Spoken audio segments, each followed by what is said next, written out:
네, 안녕하세요. 네. 지금 개정 시행령안 특강을 또 할 건데 시행령안이 얼마 전에 나왔어요. 개정세법 특강 아직 안 들으신 분들은 꼭 반드시 들어주시면 좋겠고요. 개정 시행령안은 요거는 아마 시행령이 통과는 아마 2월 10일 안팎이 될 것 같아요.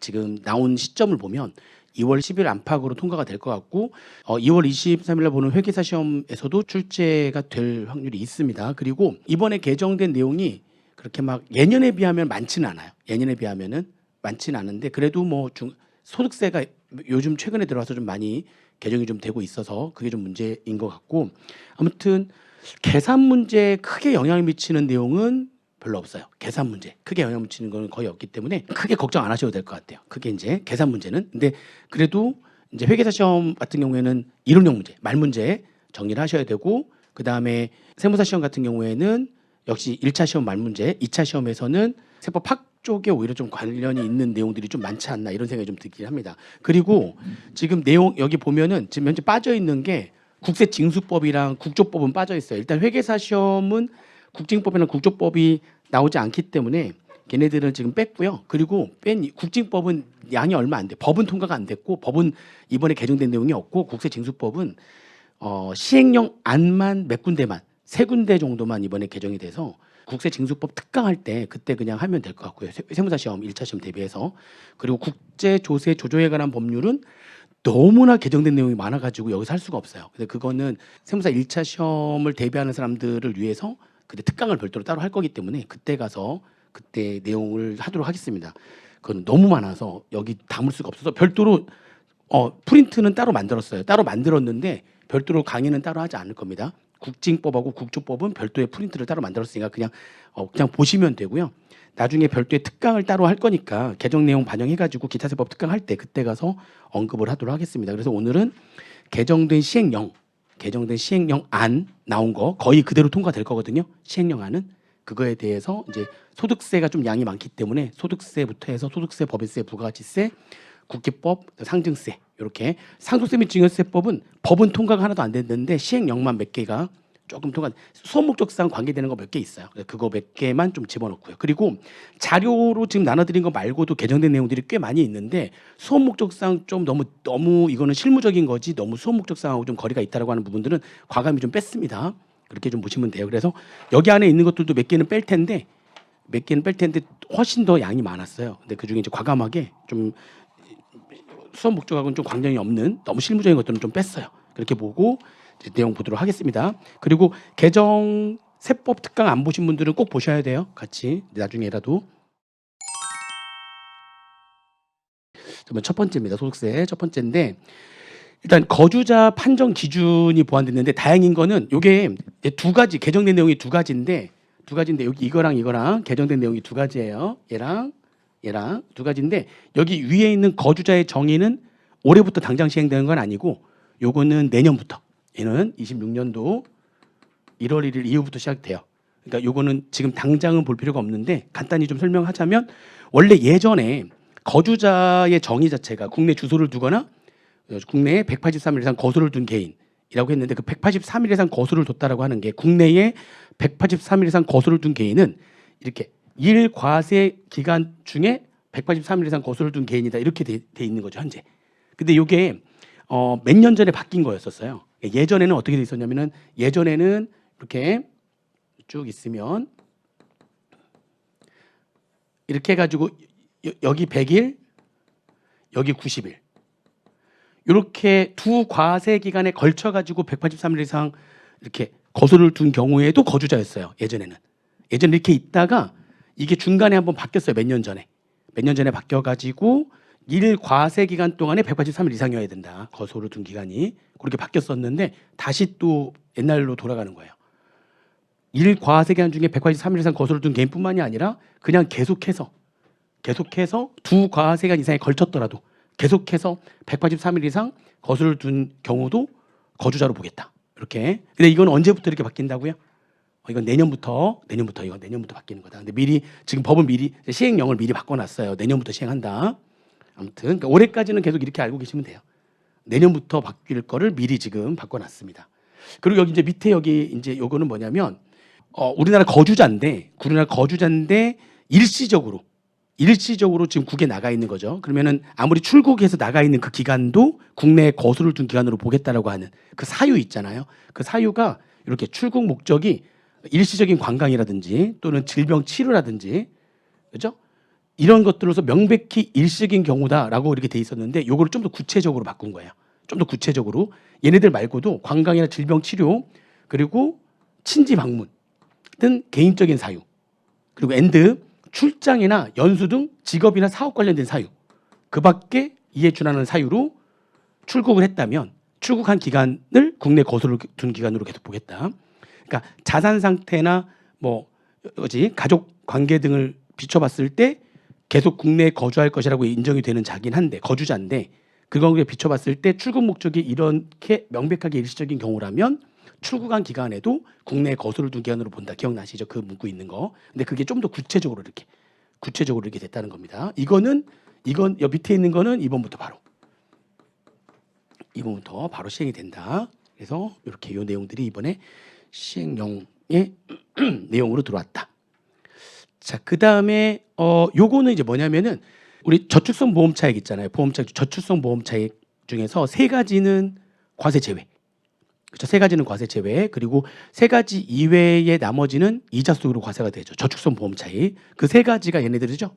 요건을 충족한 법소정의 장기 저축성 보험 그리고 법소정의 요건을 충족한 월 적립식 저축성 보험 차익. 얘네들 이 두 개는 몇 년 이상이어야 되는 거고요. 그죠. 만기가 10년 이상이면서 추가적으로 어떤 추가적인 요건을 충족을 해야 되는 거죠. 그러면은 얘네들은 과세하지 않죠. 그리고 종신형 연금보험 이거는 만기 따지지 않는 거죠. 만기 따지지 않고 그죠. 죽을 때까지 연금 형태로 조금씩 이렇게 지급을 받는 종신형 연금보험의 경우에 얘네들은 이제 과세가 안 되는 거죠. 저축성 보험차익인데 이 세 가지는 과세가 안 되는 거잖아요. 그죠? 이번에 이제 새로 만들어진 게 있어요. 그래서 그 만들어진 거에 대한 얘기를 잠깐 할 건데 아무튼 요거 뺀 나머지는 뭐가 되는 거예요? 이거를 뺀 나머지 저축성 보험차익은 이자 속으로 과세가 되는 거잖아요. 그죠? 그런데 일단은 요거부터 잠깐 볼게요. 원래 그러면 저축성 보험 차익은 저축성 보험 계약에 의한 차익을 말하는 거거든요. 저축성 보험 차익 계약. 그 보험 계약이 이렇게 세 가지만 있었었는데 이 세 가지에다가 하나가 더 추가가 됐어요. 이게 뭐냐면은 그러니까 말 그대로 보험업법에 의해서 보험회사하고 내가 계약을 맺는 거죠. 생명보험이라든지 또는 손해보험이라든지 이제 누가 또 그러는 거죠. 아니 생명보험과 손해보험은 보장성 보험 아닌가요? 우리가 세법에서 말하는 보장성 보험이나 저축성 보험은 보장을 뭘 해주는지 여부가 중요한 게 아니라 그랬죠.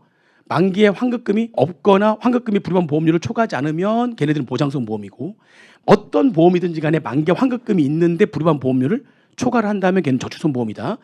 그거를 만기에 환급금이 어떻게 되냐에 따라 가지고 보장성이냐 저축성이냐로 나눠지는 거지 실제로 뭔가를 보장해 준다고 해서 보장성이냐 저축성이냐 이렇게 나누는 게 아니라고 그랬죠. 그러니까 생명보험이라든지 손해보험은 뭔가를 보장해 주는 거잖아요.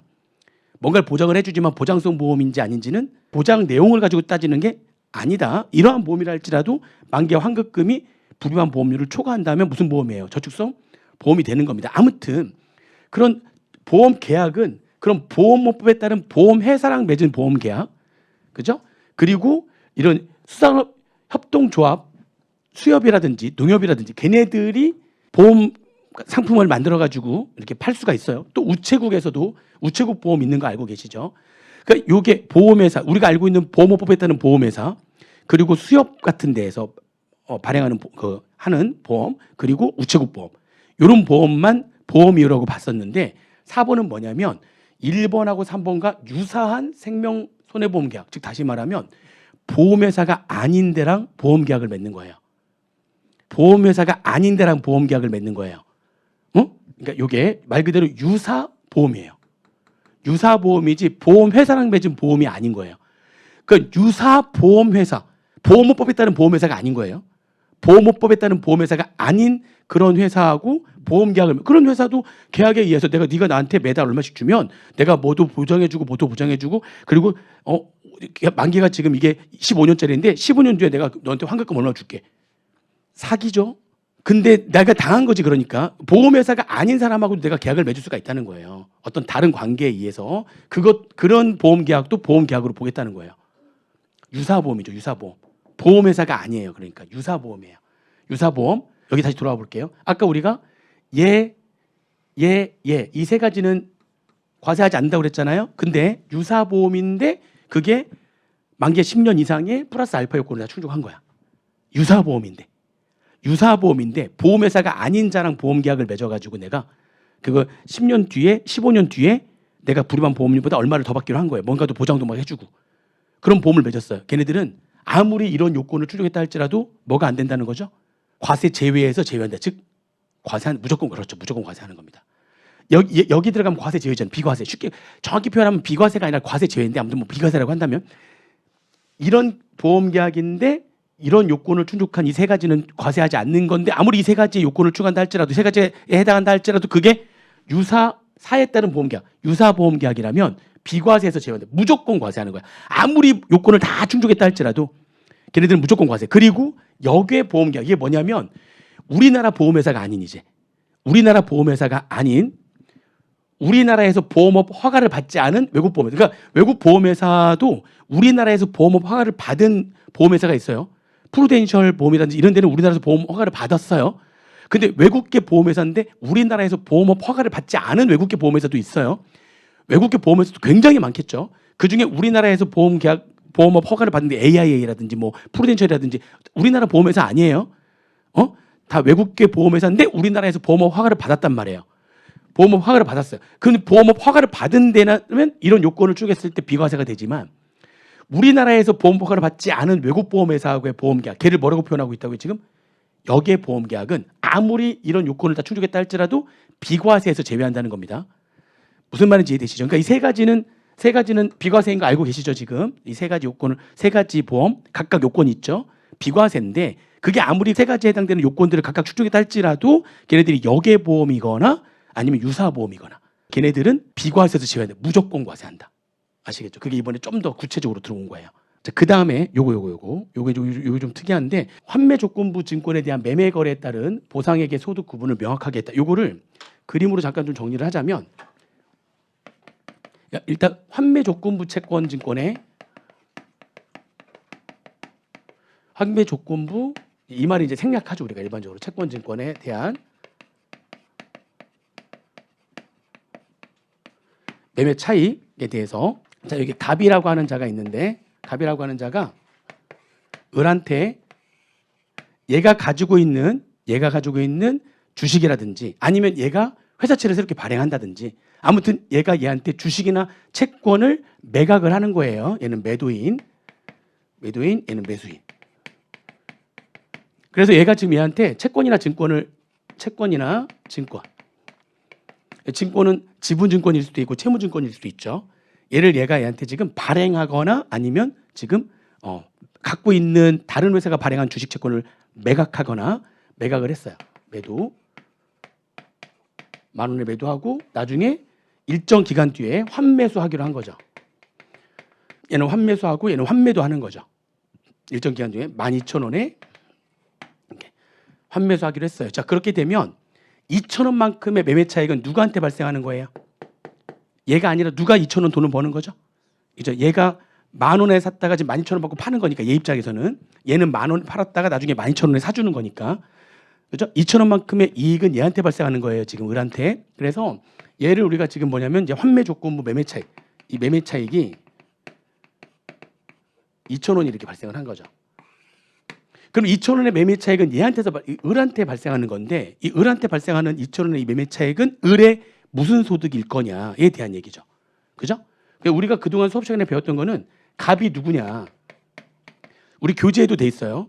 환매 조건부 채권증권에 대한 매매 차익은 무슨 소득이라고 돼 있죠? 이자 소득인데 그 앞에 무슨 말이 하나 꼭 들어가 있어요. 우리 교재를 보면. 누구로부터의 환매 조건부 매매 차익이냐면 갑이 금융기관이어도 금융기관. 갑이 금융기관, 갑이 은행이냐 아니면 갑이 은행이 아닌 일반 법인이냐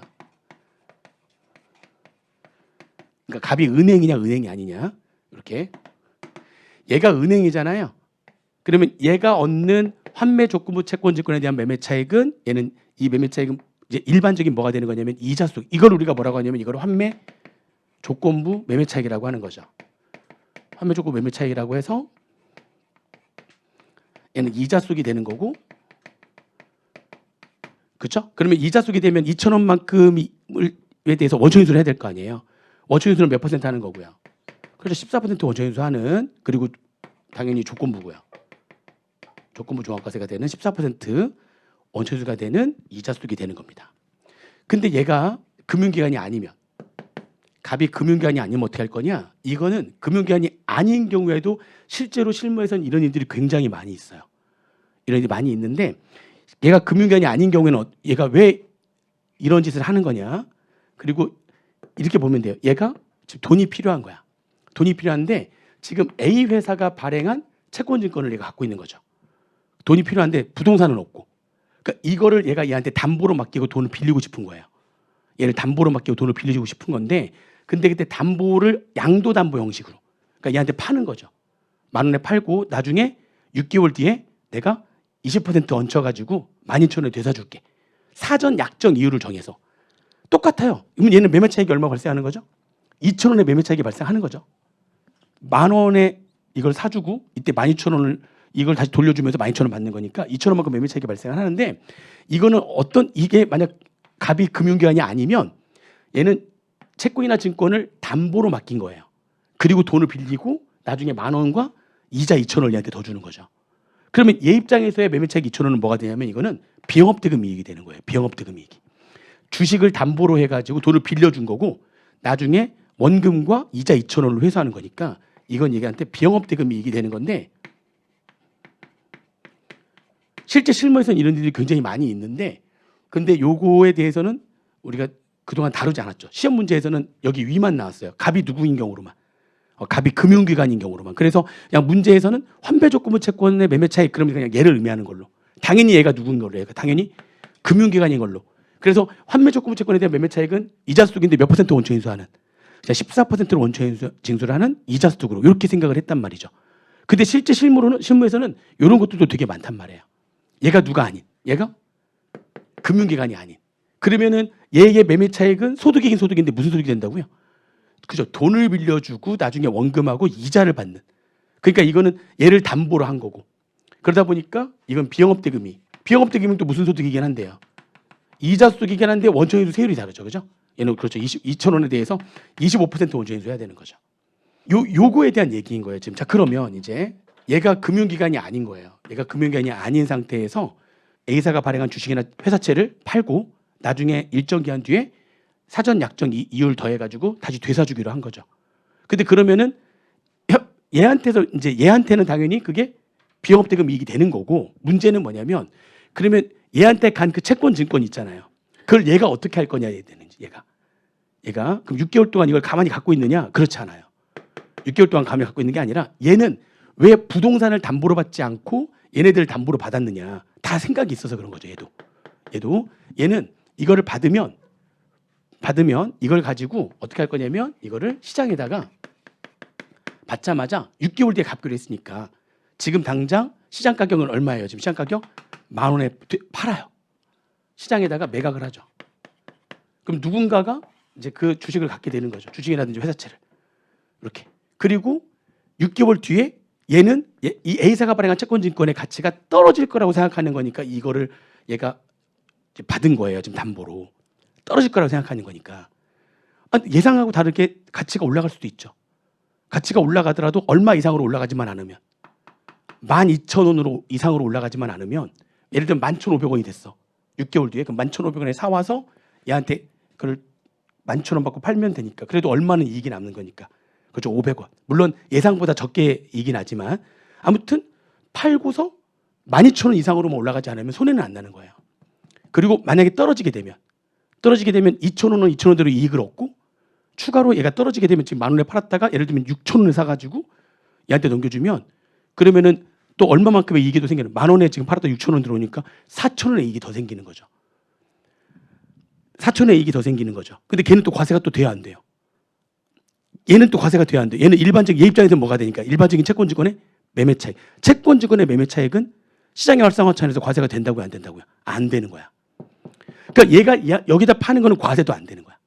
과세도 안 되면서 떨어지면 추가적으로 10,000원에 팔고 나중에 6,000원에 사와가지고 얘한테 갚으면서 12,000원을 받게 되면 이 10,000원에 팔았다 6,000원 받는 것으로 인해서 4,000원의 추가적인 이익이 발생하는 거죠. 비영업대금 이익으로는 얼마가 발생하는 거고 2,000원의 이익이 발생을 하는 거고 4,000원의 이익이 추가로 생기는 거예요. 뭐도 안 되는, 과세도 안 되는, 그렇죠. 그러니까 얘 입장에서는 그런 생각이 있기 때문에 갖고 오자마자 바로 되팔아 버려요. 그리고 6개월 뒤에 매입을 해가지고 그걸 이게 환매수하면서 또 12,000원을 받는 거죠.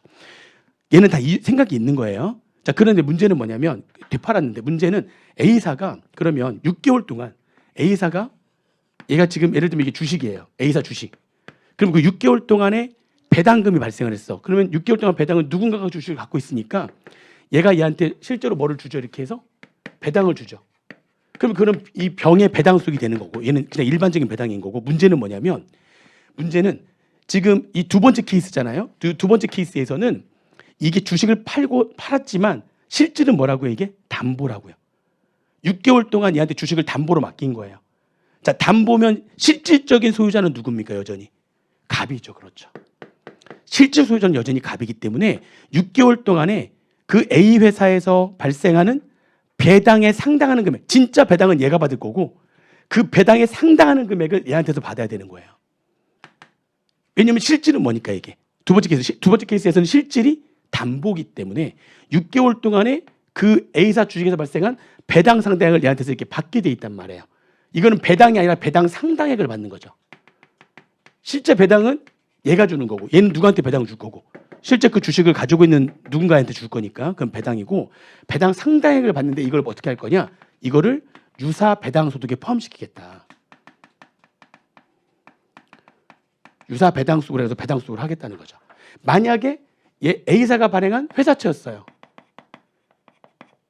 회사채 똑같이 할 수 있죠. 그럼 그 6개월 동안에 그 A사의 회사채에서 발생하는 실제 이자는 그 회사채를 가지고 있는 누군가가 받을 것이고 회사채를 담보로 맡긴 거기 때문에 실질적인 회사채 실질 소유자는 얘여야 되기 때문에 6개월 동안에 또 얘가 얘한테 뭐를 받겠어요? 뭐를 받을 수가 있어요? 이자에 상당하는 금액을 받을 수가 있는데 그죠? 그거는 유사 이자 소득이 되는 거죠. 이거는 매도인입니까? 매수인? 누구의 소득입니까? 지금 이거는 다 매도인의 소득입니다. 매도인의 소득이 되는 거예요. 그 얘기예요. 지금 여기서 내용 보시면 우리가 환매조건부 채권에 대한 매매 차익 있잖아요. 이건 매매 거래 딱 환매조건부 매매 차익 하면 우리는 딱 뭐만 생각하는데요. 첫 번째 케이스만 생각하죠. 그리고 그 매매 차익은 누구의 소득이다? 지금 매수인의 소득이다. 이것만 생각하고 있는데 지금 이 얘기는 이 케이스에 얘가 아닌 누구에 대한 얘기죠? 매도인에 대한 얘기입니다. 두 번째 케이스에 매도인에 대한 얘기. 그러면은 이렇게 환매 조건 매매 거래할 때 RP라고도 하면 레포라고 해가지고 RP라고 합니다. 이게 환매 조건의 매매 거래예요. 매매 거래를 하면서 증권을 또 주식이나 또는 회사채나 이런 것들을 매도인이 지급받는 보상액이에요. 매수인이 아니라 누가 받는? 매도인이. 왜냐하면 두 번째 케이스에서는 이 주식이라든지 회사채를 실질은 뭐 한 거니까 담보로 맡긴 거기 때문에 그 기간 동안에 배당 상당액과 이자 상당액을 매수인으로부터 받아야 된단 말이에요.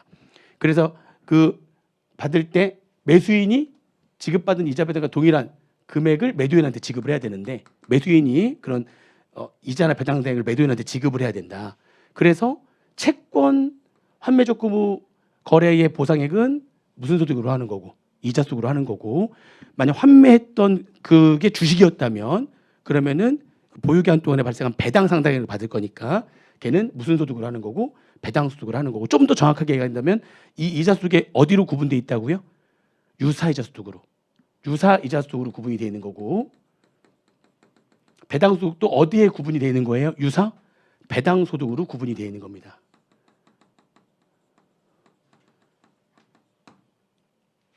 아시겠죠? 그렇게 정리하시면 됩니다. 아니, 어떤 소득으로 분류를 하느냐에 따라 가지고 수입 시기도 다르잖아요. 유사이자 소득은 수입 시기가 언제고요? 유사이자 소득은 회수일하고 약정일 중에서 빠른 날로 하는 거죠. 그리고 유사 배당 소득은요? 현금주의죠. 현금주의. 유사 배당 소득은 지급받은 날을 수입 시기로 하는 거고요. 그죠? 그러니까 뭘로 분류하느냐에 따라 가지고 수입 시기가 다르기 때문에 요걸로 분류가 돼 있다 그러면 요 수입 시기 그대로 따르는 겁니다. 아시겠어요? 그다음에 집합투자기구 분배 유보소득의 범위를 조정했다 뭐 이렇게 되어 있는데 요거는 그게 좀 그러니까 집합투자국에서 분배를 유보할 수 있는 소득에 대한 얘기인데 우리 수업 시간에 얘기한 적이 없어요. 이건 사실 약간 실무적인 거니까 이거 중요하지 않습니다. 얘는 넘어갈게요. 얘는 중요하지 않으니까 얘는 넘어가겠습니다. 실무적으로는 좀 중요하지만 우리 수업 목적상으로는 중요하지 않습니다. 자, 그다음에 우리 이번에 법에서 개정돼 가지고 들어온 거 있었잖아요. 조각 투자 상품으로부터의 이익. 그죠? 그게 두 가지가 있는 거죠. 첫 번째가 조각 투자 상품인 비금전 신탁 수익 증권에서 발생하는 이익하고 그다음에 조각 투자 상품인 투자 계약 증권에서 발생하는 이익하고 이렇게 둘로 이렇게 나눠진다고 그랬었는데 개정세법 특강 들었을 때 요거는 뭐냐면 이게 음원 파는 거 있잖아요. 뮤직하우 거기에서 그 음원 자체를 뭐 조각 내 가지고 그래서 그거를 이제 투자자들이 투자를 하게 만들었죠. 실제로 걔네들은 수익 증권을 발행합니다. 수익 증권을 발행해서 실제로 걔네들이 사고 팔 수가 있어요. 근데 그게 아니라 요거 투자 계약 증권이라고 해 가지고 요거는 실제로 증권화 돼 가지고 사고 팔 수 현재 매매할 수는 없고요. 매매할 수 있는 건 아니고 이게 소 뭐 이런 거 키울 때 뭐 젖소 뭐 이런 것들 하는 거나 실제로 지금 하고 있어요. 젖소라든지 이런 것들 하고 있는 데가 있습니다. 투자 계약 증권을 해 가지고요. 이게 이제 사람들 모아 가지고 그 돈으로 이렇게 소 키워 가지고 그 소를 실질적으로 소를 키워 가지고 그래서 거기에서 발생한 수익을 나눠 먹는 거예요. 이거는 현재 시장에서 거래가 되지 않아요. 그 투자 계약 증권은 시장에서 거래가 되지는 않습니다. 그렇지만 거기서 수익 내가 투자한 돈으로 그래서 그 돈을 모아 가지고 지금 소 키우고 있고요. 소 키우고 있고 거기에서 발생한 수익을 내가 지금 먹는 거죠. 근데 이번에 좀 구체적으로 이제 얘기한 거예요. 구체적으로 해가지고 조각투자 상품이 비금전 신탁 수익증권이 되려면 두 가지 요건을 충족해야 된다. 혁신금융사업자 해가지고요. 혁신금융사업자라고 해서 자본시장법에 정의가 된 자들이 있어요. 혁신금융사업자에 해당해야 됩니다. 여기 이제 보시면 이 요건을 충족한 혁신금융사업자가 이 자본시장법 110조의 특례를 적용받아서 발행한 수익증권이어야 된다. 혁신금융사업자가. 그리고 신탁의 이익을 연 1회 이상 분배해야 된다. 이렇게 두 가지 요건을 충족해야지만 얘네들이 조각투자 상품 비금전 신탁 수익증권이 배당수급으로 과세가 되는 겁니다. 여기서 발생되는 이익이. 그리고 조각투자 상품인 투자계약증권은 이거는 자본시장법에 따라 증권신고서가 제출 수리되어 50명 이상 모집을 해야 되고요. 50명 이상 모집을 한 투자계약증권이어야 된다. 그러니까 아까 소 거기 투자할 때 젖소 거기에다 투자할 때도 50명 이상이 모집이 돼가지고 투자가 돼야 된대요. 그리고 똑같이 그 공동사업에서 발생하는 그 이익을 연 1회 이상 분배를 해야 된다. 그런 요건을 충족해야지만 이 조각투자 상품인 투자계약증권으로부터의 이익이 배당소득으로 과세가 되는 소득이 된다. 아무튼 이런 요건 구체적인 이런 조각투자 상품의 구체적인 범위를 이렇게 시행령에 위임을 해가지고 시행령에서 이렇게 정리를 했다. 그리고 세 번째, 그럼 이런 두 가지의 조각투자 상품으로부터의 이익의 범위, 그 이익은 뭐가 되는 거냐? 그걸 서로가 사고 팔 수 있다면 지금 얘는 사고 팔 수 있고 얘는 사고 팔 수 없다고 그랬죠. 그죠? 얘는 사고 팔 수 있는데 그 사고 팔아 가지고 발생되는 거래로 인한 이익까지도 포함하겠다. 그 신탁에서 발생한 수익을 받은 것만 조각투자 상품으로서의 이익이 되는 게 아니라 걔네들을 사고 팔 때 발생하는 이익도 조각투자 상품의 이익으로 해가지고 다 무슨 소득을 하겠다. 다 모아서 다 집합투자 기업부터 이익처럼 배당수익으로 하겠다. 그런 얘기입니다. 그 이익도 포함하겠다. 그리고 각종 보수나 수수료는 공제하겠다. 이거는 집합투자 기업부터 이익도 그래요. 수수료라든지 그런 보수는 공제를 하겠다라고 하는 겁니다. 구체적인 과세표준 계산은 나중에 시행 규칙에서 또 만들겠대요. 그것까지는 안 나올 것 같고 이 정도로만. 그래서 실제로 거래에서 발생하는 이익까지도 포함한다고 명시를 했습니다. 자, 그다음에 그럼 이런 조각투자 상품으로부터의 이익은 수입 시기를 어떻게 할 거냐? 아까 그 환매 조건부로 거래하는 증권 같은 경우에 배당 상당액과 이자 상당액 받은 거는 무슨 소득으로 한다고 그랬어요? 유사 배당 소득과 유사 이자 소득으로 하는 거기 때문에 이미 걔네들의 수입 시기는 정해져 있잖아요. 그걸 그냥 따르면 되는 건데 조각투자 상품으로부터의 이익은 별도로 따로 만들었어야 되는 거죠. 무슨 주의? 그렇죠. 집합투자 기업부터 이익과 마찬가지로 현금주의입니다. 그 지급을 받은 날이에요. 받기로 한 날 아니에요. 받은 날 과세가 되는 겁니다. 집합투자 기업부터 이익과 마찬가지로 무슨 주의? 현금주의입니다. 현금주의 보시면 되고요. 그 다음에 요거는 별도로 따로 안 봐도 돼요. 이미 법인세 개정된 내용 있잖아요. 저번 시간에 다 정리했었었는데 그 법인세 개정된 내용 소득세가 이미 따라간 거죠. 그래서 법인세 내용과 동일합니다. 동일합니다. 자본준비금 감액에서 받은 배당 법인세와 완전히 동일해졌다. 그렇게 보시면 되고 그 내용이에요. 그 내용. 그네요. 보시면 되고 그 다음에 요게 개정세법 특강할 때에 보다 좀 더 구체적으로 돼서 나왔어요. 이제 뭐냐면은 이게 지금 두 번째 유형의 의제배당이죠. 자본의 감소 등으로 인한 의제배당. 의제배당 유형 2. 유형 2는 내가 자본의 감소 등으로 인한 의제배당 내가 가지고 있는 주식이 소멸되는 거잖아요. 그때 소멸되면서 받은 대가. 그 대가는 뭐 금전일 수도 있고 주식일 수도 있고 토지 건물일 수도 있죠. 아무튼 그 받은 대가에서 그 주식을 취득할 때에 소요된 금액을 빼는 거죠. 즉 주식에 뭐를 빼는 거죠? 세법상 주식의 취득가액을 빼는 거죠. 그게 내 투자 원금이니까 얘에서 얘 뺀 금액이 의제배당이 된다. 두 번째 유형의 의제배당이 되는 거죠. 그러니까 그죠? 주식의 소각이나 자본 감소로 취득하는 금전이나 각종 재산의 가액에서 그 주식을 취득할 때 소요된 금액, 즉 그 주식의 취득가액을 뺀 금액이 두 번째 유형의 의제배당이 되는 거잖아요. 그때 그 주식의 취득가액을 뭘로 할 거냐에 대한 얘기인데 그 주식이 뭘로 취득한 주식이라면 주식 매수 선택권의 행사로 인해 가지고 취득한 주식이라면 그게 그때 개정 법률 특강할 때는 그때는 어떻게 나왔었냐면 신구조문 대표가 모든 주식 선택권의 행사로 취득한 주식으로 써 있었단 말이죠. 근데 그게 아니라 시행령에서 좀 구체적으로 어떤 주식만 이렇게 하기로 했냐면 주식 선택권 행사로 취득한 벤처기업 주식. 여기서 말하는 벤처기업 주식은 얼마 비과세를 하는 회사 다닐 때 행사하면 근로소득 그만두고 행사하면 기타 소득인데 얼마는 비과세하죠? 2억, 연 2억. 그리고 동일한 벤처기업 누적 한도 5억. 기억나시죠? 그 벤처기업 주식. 연 얼마예요? 연 2억 비과세 누적 한도로 동일한 벤처기업별 누적 한도 얼마? 5억.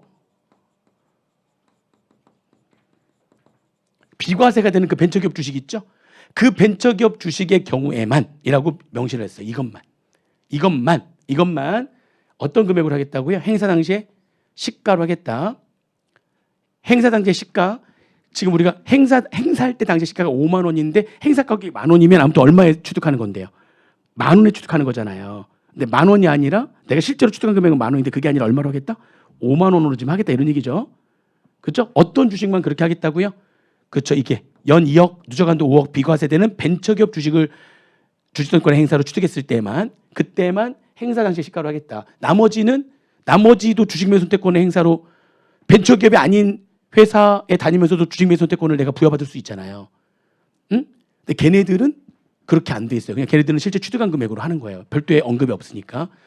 응? 개정세법 특강 시에는 그냥 모든 주식 선택권처럼 하겠다라고 나와 있어가지고 설명을 드렸었는데 얘네들만 하는 걸로 범위를 줄였어요. 얘네들만 이것만 얘네들만 뭘로 하겠다? 행사 당시에 시가로 하겠다. 얘네들만. 그래서 이게 왜 뭐 그런 거냐 뭐 이렇게 막 그렇게 얘기를 많이 하는데 사실은 주식이라고 하는 거는 기본적으로 주식이라고 하는 거는 이제 요건을 충족해야지만 나중에 양도소득으로 과세가 되는 거잖아요. 그러니까 만약 충족이 안 되면 과세가 나중에 안 되는 거잖아요. 그럼 뭐라도 과세를 하는 거죠? 아니 그러니까 내가 사실은 지금 어떻게 보면은 이중과세가 될 수가 있는 거잖아요.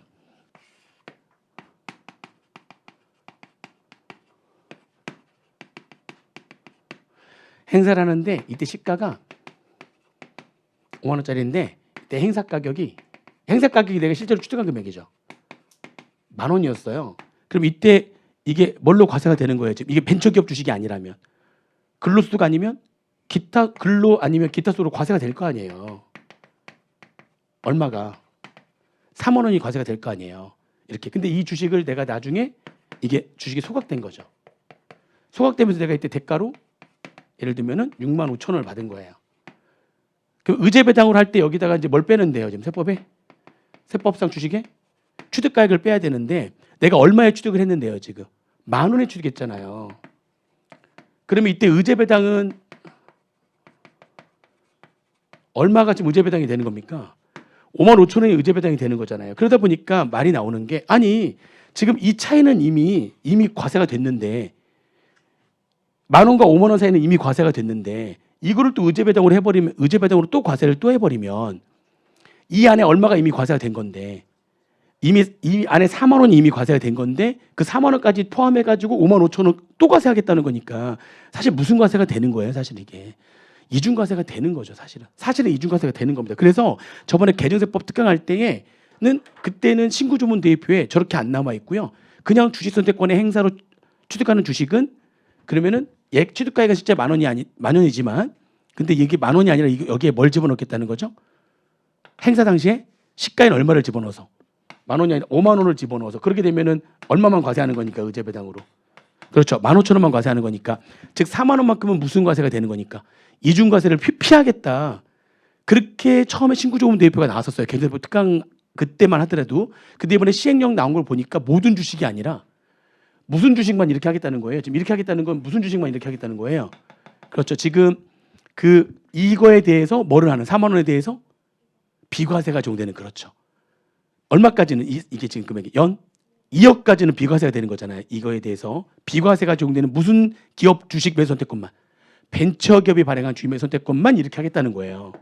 그러면 벤처기업이 아닌 회사가 발행한 주식 매수 선택권이라면 이때 무슨 세도로 과세가 되고요. 근로소득으로 과세가 되고요. 나중에 소각할 때는 이게 의제배당이 되는 거니까 사실 무슨 과세 문제가 여전히 남아 있습니까? 이중과세 문제가 여전히 남아 있는 겁니다. 그런데 왜 그렇게 했는지 모르겠는데 아무튼 벤처기업 주식 이때 2억까지 뭐가 되는 이때 2억까지 연 2억까지 비과세되는 누적 한도로 5억까지 비과세되는 벤처기업 주식의 취득가액의 경우에만 그때만 뭘로 하겠다? 행사 당시에 시가로 하겠다라고 되어 있는 겁니다. 아시겠어요? 무슨 말인지. 그렇게 좀 범위를 줄였어요. 그러니까 지금 시행령이 나오면서 그래서 계정세법 특강 했을 때는 약간 달라진 거예요. 이게 시행령 나온 거 보니까 그렇게 됐어요. 지금 범위가 더 어떻게 됐죠? 이중과세를 조정하려고 하는 범위가 줄었죠. 지금 그죠? 그렇게 보시면 되겠습니다. 그다음에 이거는 뭐 개인 투자용 국채 과세 특례 대상 확대되는 거 이거는 뭐 크게 중요한 거 아니니까요.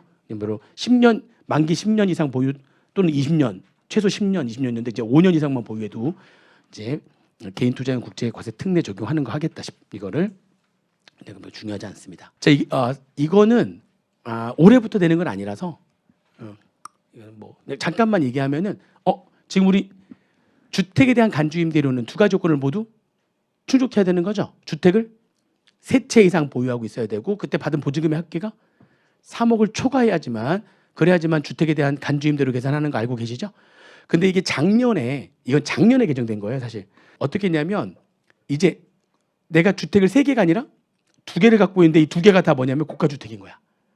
2개가 기준시가가 양도가 아니라 지금 주택 임대로 인한 사업소득을 얘기하는 거니까 기준시가가 12억 원을 초과하는 주택이에요. 2개가 다. 내가 주택을 2개 이상 보유하고 있는데 3개가 아니라 2개 보유하고 있는데 2개가 다 무슨 주택이라면 고가주택이라면 그러면은 주택 2개 중에 하나는 내가 살고 하나는 내가 임대할 수 있잖아요. 그래서 받은 간주임대료가 시행령으로 정한 금액을 초과하면 시행령으로 정한 금액을 그러면 초과하는 경우에는 2주택자인 경우에도 주택에 대한 뭐를 계산하겠다? 간주임대료를 계산하겠다가 작년에 개정됐는데 이게 작년에 개정됐는데 시행을 26년도 1월 1일부터 한다고 했는데 미리 왜냐하면 이게 주택 관련된 것들은 사람들이 이게 좀 길게 보고 투자를 하는 거니까 미리 이렇게 개정해 놓고서 몇 년 뒤에 이렇게 하겠다. 작년에 이미 개정이 됐었고요. 그러면은 2주택 고가주택인 2주택 고가주택으로 2주택을 보유하고 있는 자가 그러면 얼마를 초과해야 되는 거냐? 얼마를 초과? 법에서는 3억 이상으로의 금액으로서 시행령으로 정하는 금액으로 한다고 그랬어요. 3억 이상의 금액으로서 대통령령이 정하는 금액으로 하겠다. 근데 대통령령이 이번에 나온 거예요. 아직도 26년도에부터 과세가 되는 거니까. 그래서 그 전세보증금 합계가 얼마를 초과해야 된다고요? 12억 원을 초과해야 됩니다. 그러면은 3주택자들은 보증금 합계 금액이 얼마 초과하면 되는 거고요. 3억을 초과하면 간주임대로 계산하는 거고 고가주택 2주택자의 경우에는 보증금의 합계 금액이 하나를 빌릴 수도 있고 2개를 다 빌려줄 수도 있죠. 나는 딴 데 가서 전세 살 수도 있는 거니까. 아무튼 보증금 합계 금액이 얼마를 초과했을 때 12억 원을 초과했을 때 간주임대로 계산한다. 근데 언제부터 계산한다고요? 20년도부터 하는 거라서 아직 구체적인 계산 산식은 안 나왔어요. 보증금 합계 금액에서 얼마 빼겠어요? 3억 빼는 게 아니라 얼마를 빼겠어요? 나온다면 12억을 뺀 금액에다 적수를 계산하겠죠. 근데 아직 그 산식은 아직 안 나왔는데 당연히 12억을 빼겠죠. 12억을 초과하는 금액이 되는 거가 사니까. 근데 아무튼 이 둘 다 언제부터라고요? 이거는 어차피 다 우리 올해 끝낼 건데 그냥 혹시나 해가지고 얘기하는 거예요. 이제 실무에서 할 거니까 올해 되더라도 실무에서 할 거니까 그래서 얘기하는 겁니다. 이거는 내년부터 시행되는 건데 요거는 법은 작년에 통과, 시행령은 올해 통과 이렇게 올해 안으로 나왔어요. 보시면 되고요. 이 무형자산이 사실은 무형자산이라고 하는 거는 종류가 되게 이건 소득세만 바뀐 게 아니라 법인세에서도 새롭게 들어왔는데 이런 것들이 다 무형자산이잖아요. 다 무형자산. 무형자산에 대해서는 감가상각 어떻게 할 거냐, 상각 방법이랑 내용수 어떻게 할 거냐에 대한 얘기인데 요 네 개는 우리가 알고 있는 무형자산이 있고요. 그게 아니라 특이한 무형자산이 만약에 생긴다면 그래서 이게 그밖에 이와 유사한 무형자산 우리가 그동안 알고 있었던 뭐 영어권이나 특허권이나 광업권이나 개발비나 이런 무형자산이 아닌데 아무튼 그래도 뭔가 무형의 자산이긴 한데 그동안 우리가 알고 있는 무형의 자산이 아닌 그런 이것도 분명히 자산성을 갖고 있는데 무형이야. 근데 그동안 우리가 알고 있던 그런 건 아니야. 새로운 어떤 무형자산이 생길 수가 있는 거죠. 그래서 법인세와 소득세 다 들어왔어요. 그밖에 유사한 이런 것과 유사한 무형자산은 어떻게 할 거냐. 걔네들. 그래서 뭐라고 되어 있냐면은 이게 기업회계 기준에 따른 상각 방법을 적용하겠다라고 되어 있어요. 기업회계 기준에서 다른 상각 방법을 적용한다. 그렇게 되어 있고요. 다 들어왔어요. 그리고 신고를 하지 않는다면 그러면은 5년 동안 균등상각한다. 이런 식으로 특이한 거는 회계학에서 정하는 바대로 따른다. 만약에 따로 정하지 않았다면 그러면 5년 동안 균등상각한다라고 해서 법인세랑 소득세 이게 다 들어왔어요. 뭔지 모르겠어. 만약에 우리가 알고 있는 무형자산이 아닌 무형자산이 뭔가 새롭게 뭔가 생긴 게 있나? 거기까지는 확인을 못했어요. 그러니까 아무튼 뭔가 새롭게 생긴 무형자산이 뭐 있나 봐요. 그러니까 법인세랑 소득세 양쪽 다 들어왔더라고요. 이 규정이. 아시겠죠? 이렇게 보시면 되겠습니다. 아무튼 뭐 수업 목적상 중요한 것 같지는 않고요. 그 다음에 우리 사업소득 할 때 기준경비율법하고 그 다음에 단순경비율법 적용해가지고 추계신고할 수 있잖아요. 그 추계신고하는 방법 중에 내가 기준경비율 적용 대상자야. 기준경비율 적용 소득세에서 기준경비율 적용 대상자라면 기준경비율법을 적용해가지고 기준경비율 적용해서 계산한 추계소득 금액 이게 한도가 있는 거죠. 한도가 있어가지고 한도가 무슨 법을 적용한 소득금액이죠? 단순경비율법을 적용한 소득금액에 일정 배율을 곱하는 걸로 돼 있잖아요. 일정 배율 곱한 거. 그 일정 배율이 어떻게 이게 단순경비율을 적용한 소득금액에 곱하기 일정 배율 해가지고 복식부기용자라면 몇 배? 기억나시죠? 복식부기용자라면 3.4배. 그죠? 그다음에 간편장부상자라면 2.8배. 이렇게 곱한 금액을 한도로 한다. 기억나세요? 근데 이거 곱한 금액을 한도로 한다는 게 원래 작년 말까지였거든요. 그러니까 기간을 연장시켜가지고 3년 더 연장해서 언제까지 27 그대로예요. 3.4배, 2.8배 그대로 가면서 기간이 이제 24년도가 아니라 언제까지 가는 거예요? 27년도 말까지 3년 더 연장했어요. 이렇게 보시면 되고요. 임직원 등에 대한 할인 금액 있죠? 임직원들에 대한 할인 금액. 그 임직원들에 대한 할인 금액이 이제 임직원들에 대한 무슨 소득이 되는 거죠? 이제 근로소득 개념의 하나로 된다고 그랬죠. 근로소득 개념이 5개가 아니라 몇 개가 된 거예요? 이제 6개. 근로소득 개념 6개. 회사 1,000만 원짜리인데 회사 임직원들한테 600만 원을 살 수 있게 하는 거지. 할인 금액 얼마? 400만 원을 무슨 소득으로 하겠다? 근로소득을 하겠다. 그러면 문제는 이제 받는 쪽은 근로소득이 되는 거예요. 그러면 할인해준 그 회사는 어떻게 할 거냐? 할인해준 회사는 어떻게 처리할 거냐 이런 얘기예요. 그거를 어떻게 처리할 거냐 해가지고 일단 보세요. 일단 첫 번째 보니까 이걸 소득세나 법인세나 마찬가지로 회사가 개인 사업자일 수도 있고 법인 사업자일 수도 있죠. 그 할인 금액 얼마 지금? 400만 원을 뭐에 포함시키라고요? 사업수익 금액, 즉 사업수익 금액은 다른 말로 뭐죠? 매출액. 그렇죠. 매출액에 포함시켜라. 그러니까 내가 지금 얼마 받았는데요 지금? 회사는 얼마 받았어요 지금 이거? 600만 원 받았잖아요. 그런데 매출액을 얼마로 잡으라는 거예요 지금? 1,000만 원 이렇게 잡으라는 겁니다. 1,000만 원 잡으라는 거예요. 그럼 400은 400은 또 어디에 있겠어요? 그러니까 1,000만 원 수익 잡고 400은 그죠 비용으로 잡아라. 법인이라면 1,000만 원을 입금으로 하고 1,000만 원을 매출로 하고 그죠? 400만 원을 송금으로 해라. 그죠? 개인 사업자라면 1,000만 원을 총수익 금액으로 하고 400만 원을 뭘로 해라? 필요경비로 해라 이런 얘기입니다. 그래서 여기 지금 할인 금액을 뭐에 포함시킨 다음에 수익에 포함시킨다. 이건 개인 사업자, 법인 사업자도 마찬가지예요. 그럼 어디도 또 포함되어 있겠어요, 당연히. 수익만 아니라 어디에도 포함되어 있겠어요. 수익에도 포함되고 비용으로도 포함되는 거죠. 수익으로 잡았다가 비용으로 잡아라 그런 얘기죠. 아무튼 순액으로 얼마가 소득이 되는 건 맞는데요. 600인데 1,000만 원 잡았다가 여기 이제 뒤에 보면 여기 법인 또는 개인 사업자의 임직원에 대한 재화 용역 등의 할인 금액을 다시 또 뭘로 하라고요? 손비, 비용, 송금이나 비용으로 처리해라 이런 얘기죠. 그러니까 여기 밑에 있는 건 뭐냐면은 좀 이따 나올 거예요. 좀 이따가. 그러니까 무슨 얘기냐면 내가 우리 회사에서 생산된 제품을 할인 판매한 거지, 직원들한테. 그러면은 일단 매출액은 얼마가 되는 거고, 할인 판매했어. 할인 판매 딱 하는 순간 매출액은 얼마 되고요? 내 거를 할인 판매하면 매출액은 1,000만 원 되고, 그죠? 그리고 600만 원 받았으면 400만 원을 비용으로 처리해라, 지금 이런 얘기죠. 근데 그게 아니라 내가 만든 제품이 아니라 나의 계열 회사가 만든, 우리 회사가 아닌 나의 계열 회사가 만든 제품을 우리 회사 직원들이 할인해서 살 수 있게도 할 수 있잖아요. 우리 회사가 직접 생산한 게 아니라 우리 회사의 계열 회사가 만든 제품이야.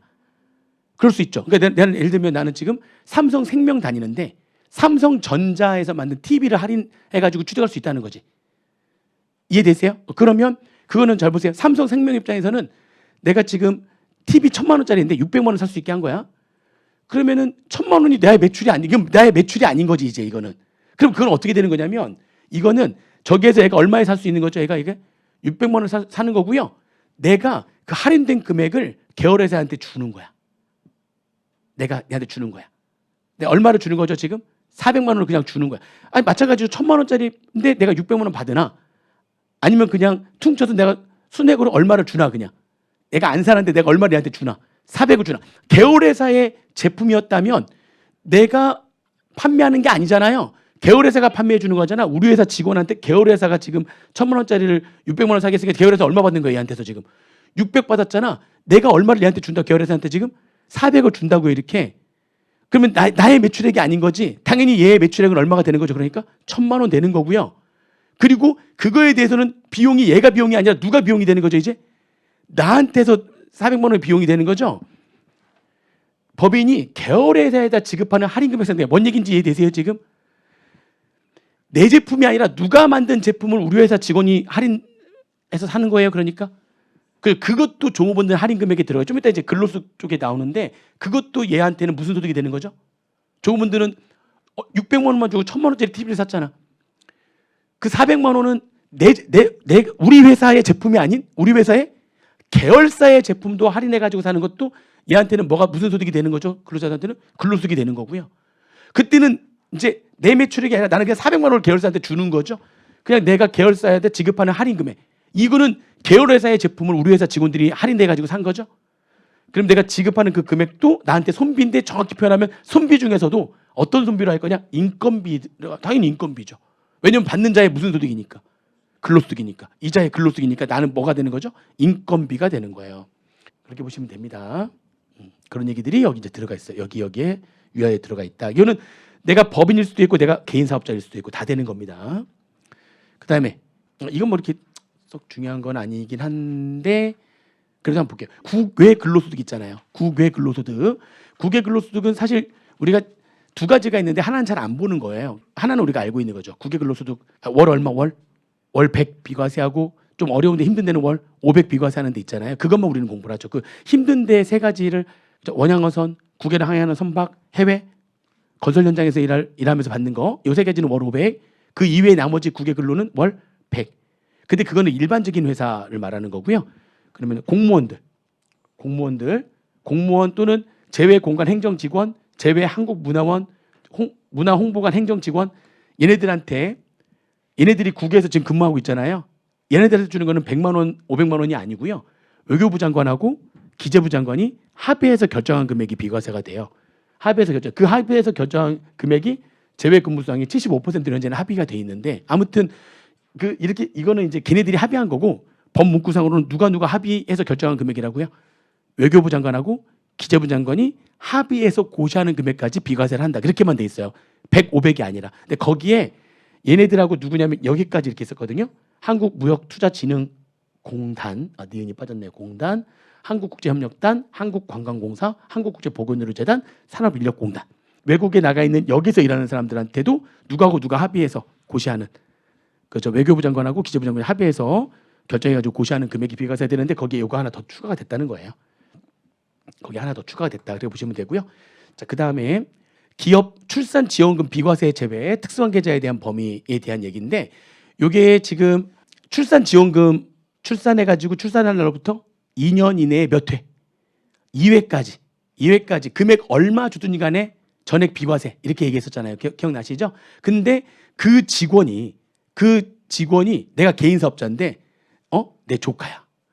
그 직원이 아니면 직원이 내 아들이야. 내 아들이야. 나 개인 사업자인데 우리 아들이 민성이가 애를 낳았어요. 그래서 출산 지원금 해가지고 250억 팍 돈이 있으면 아무튼 팍 줬어요. 다 무슨 과세 다? 비과세. 그러니까 사실 특수관계자면은 이거 비과세 해야 돼요, 과세해야 돼요. 그렇죠. 비과세에서 제외해야죠. 개인 사업자의 누구일 때는 그렇죠. 개인 사업자의 친족일 때는 그래서 근로자나 그 배우자의 출산 관련해 가지고 출생일 이후 2년 이내에 2회 이상 2회까지 사용자로부터 지급받는 금액 전액 비과세한다고 했는데 그때 비과세에서 제외하는 특수관계자를 시행령으로 유임했거든요. 특수관계자 누구냐 해가지고 만약 개인 사업자라면 해당 개인 사업자와 친족관계 있는 자, 국세법상 친족관계 있는 자 아시죠? 사촌 이내 혈족과 삼촌 이내 인척, 그게 국회법상 친족이잖아요. 그죠? 그리고 또 배우자라든지 사실혼 관계 있는 자 뭐 이렇게 쭉 있잖아요. 그렇게 아무튼 해서 여기 국회법상 친족관계 있는 자, 국회법상 친족관계 있는 자는 안 되는 거예요. 비과세가 안 되는 거예요. 쉽게 얘기하면. 그리고 만약 법인이라면 지배주주 등입니다. 지배주주 등이라고 하는 거는 지배주주와 그의 국유법상 친족 또는 경영 지배관계 있는 자까지 포함하는 거죠. 그게 지배주주 등입니다. 지배주주라고 하는 건 그룹이죠. 근데 그 지배주주 등이라고 하는 거는 그 지배주주 자체가 그룹인데 그 지배주주의 국유법상 친족이거나 국유법상 경영 지배관계 있는 자까지 포함해가지고 걔네들한테는 출산지원금 주는 거 비과세가 안 되고 전액 뭐가 되는 거예요? 과세가 되는 겁니다. 그렇게 보시면 되죠. 그렇죠?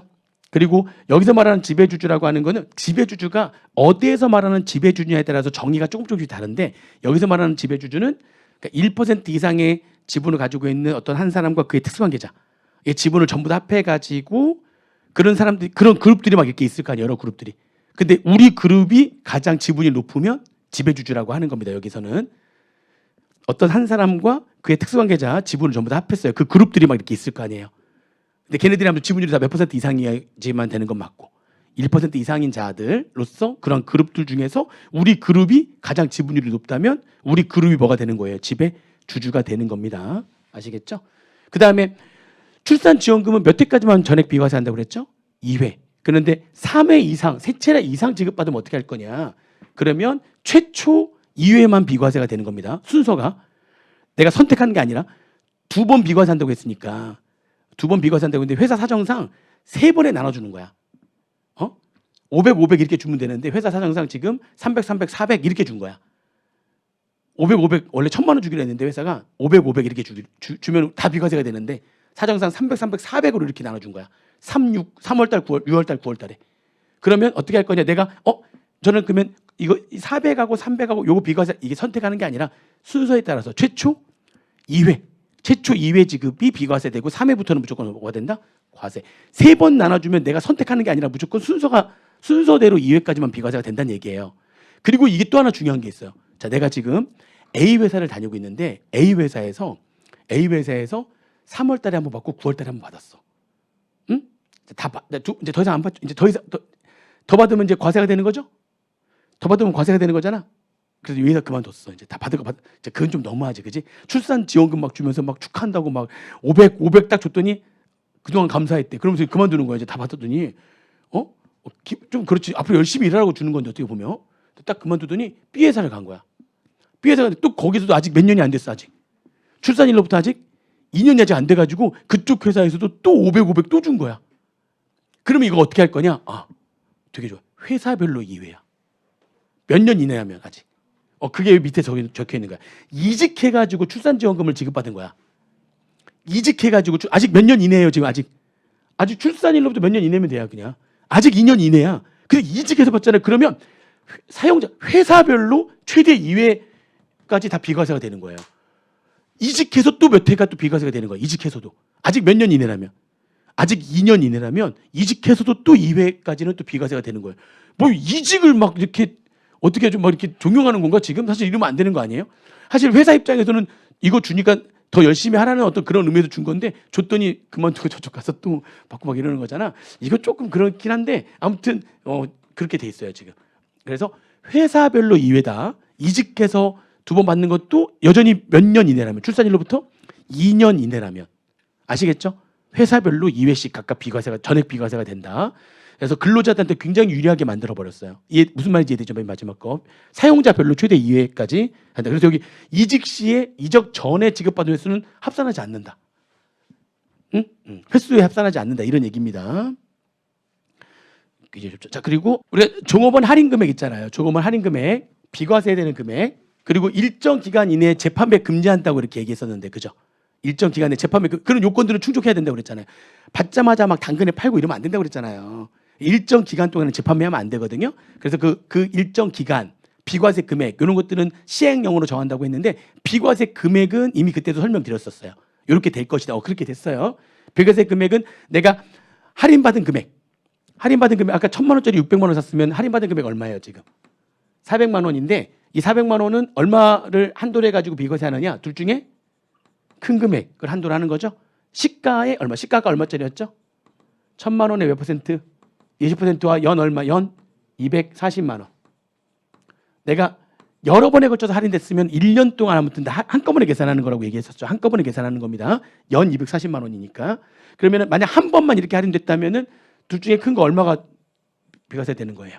240만 원이 비과세 되는 거니까 400만 원 할인 금액이 근로소득인데 240만 원 비과세 되는 거니까 총 금액에는 얼마가 들어오는 거예요?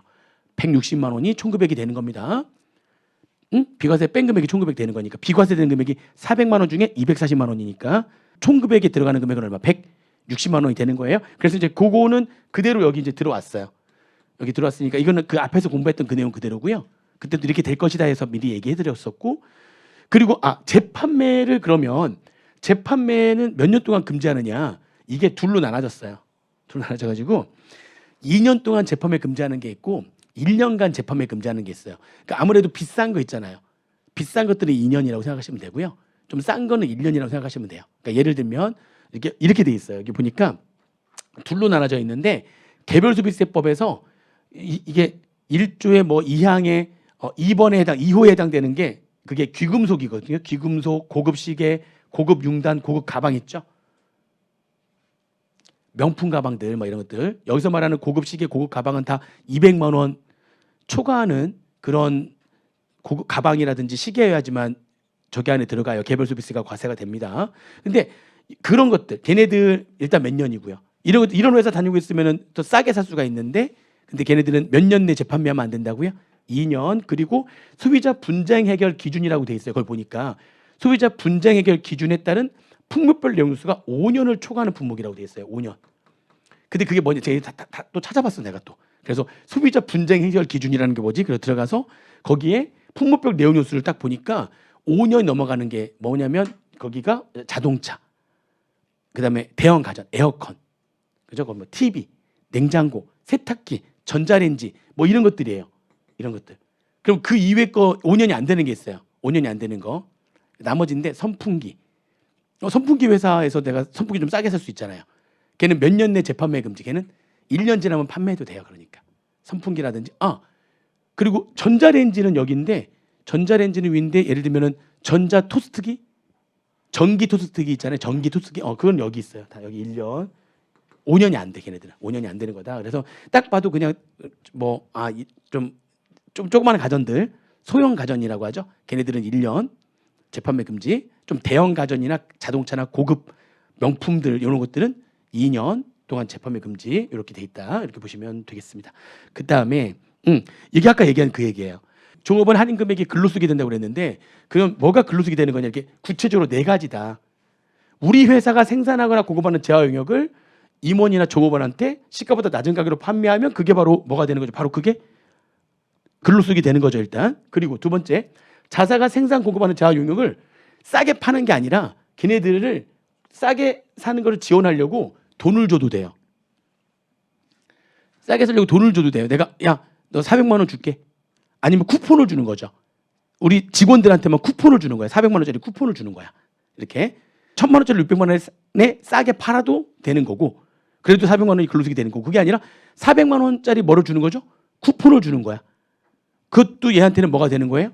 그러면 그렇게 해서 지원금을 받았어요. 돈을 받은 거죠. 그러면 그것도 근로수익이 되는 겁니다. 그리고 여기는 아까 이제 계열사가 생산 공급하는 재화 또는 용역 구입을 지원하기 위해서 회사가 임직원들한테 400만 원을 줄 수 있고 아니면 그 400만 원을 누구한테 줄 수도 있고 임직원이 아니라 누구한테 줄 수도 있고 임직원들한테 주면 당연히 인건비고 임직원한테 직접 주는 게 아니라 그 400만 원을 계열 회사한테 줄 수도 있죠. 그것도 어디에 아까 포함시킨다고 그랬어요. 그것도 인건비고 그 얘기입니다. 3번은 계열 회사의 제품을 싸게 살 수 있도록 하려면 내가 아예 얘한테 돈을 400을 주든지 아니면 얘한테 600에 팔게 한 다음에 내가 몰아가지고 한꺼번에 그렇게 한 것들 몰아가지고 한꺼번에 내가 얘한테 400을 주든지 계열 회사한테 이해되시죠? 그거를 누구한테 임직원들한테 바로 주면 당연히 뭐가 되는 거예요? 인건비가 되는 거고요. 내가 그거를 누구한테 주더라도 계열 회사한테 주더라도 인건비에 포함시키겠다가 그 얘기입니다. 이해되시죠? 당연히 임직원들한테 바로 주는 거는 굳이 따로 얘기할 필요 없죠. 그건 당연히 인건비니까. 근데 계열 회사한테 주는 것도 인건비가 된다. 그 얘기였어요. 그렇게 보시면 되고요. 뭐 시가는 이렇다. 시가의 판단 기준은 그냥 읽어보시면 되겠습니다. 그 다음에 요거는 이제 원래 진작에 들어왔었어야 되는 건데 우리 종교인 소득 기타 소득이잖아요. 우리 종교인 소득 기타 소득을 할 때 거기에서도 종교인들이 종교 단체로부터 받은 금액이 이제 총수익 금액이 되는 거고요. 그리고 근데 그 중에 받은 금액이라고 할지라도 비과세가 되는 게 5가지가 있었는데 거기에도 자가운전 보조금이 있었거든요. 종교인들도 종교인 소득 중에서 비과세가 되는 거에 뭐가 있다고요? 자가운전 보조금이 있었어요. 근데 우리 자가운전 보조금은 본인이 소유하고 있는 차량뿐만이 아니라 본인 명의로 임차한 차량을 회사 업무를 위해서 사용해야 되고 그리고 실제 발생한 여비 대신에 받아야 된다. 그렇죠? 근데 이게 원래는 본인 소유의 차량만 있다가 요즘 리스들이 많아지니까 몇 년 전부터 근로소득에서의 비과세 자가운전 보조금은 본인 명의의 임차한 차량까지 포함이 됐었는데 종교인 소득은 여전히 그냥 뭘로만 돼 있었냐면은 종교 관련 종사자, 종교인이 직접 소유해야지만 된다고만 돼 있었어요. 종교인 명의로 임차한 차량은 자가운전 보조금의 대상이 안 되는 걸로 돼 있었어요. 잘못됐었던 거죠. 그래서 근로소득에서의 비과세 자가운전 보조금과 똑같이 만들기 위해서 종교 관련 종사, 즉 종교인 본인 명의로 뭐 한 것도 임차한 것도 이제 임차한 차량이라도 업무를 위해서 썼고 그리고 실제 여비 대신에 받은 거라면 똑같이 뭐가 되든다? 비과세가 되든다. 진작에 들어왔었어야 되는 게 이제 들어온 거예요. 아시겠죠? 그래서 이건 당연한 거고 그 다음에 가상자산들은 쭉쭉 넘어가시면 되죠. 아직 과세 안 되는 거니까 가상자산들은 쭉 넘어가시면 됩니다. 그 다음에 장애인에 해당돼야지만 추가공제를 받는 거고 나이 요건 따지지 않고 막 그러잖아요. 인적공제할 때.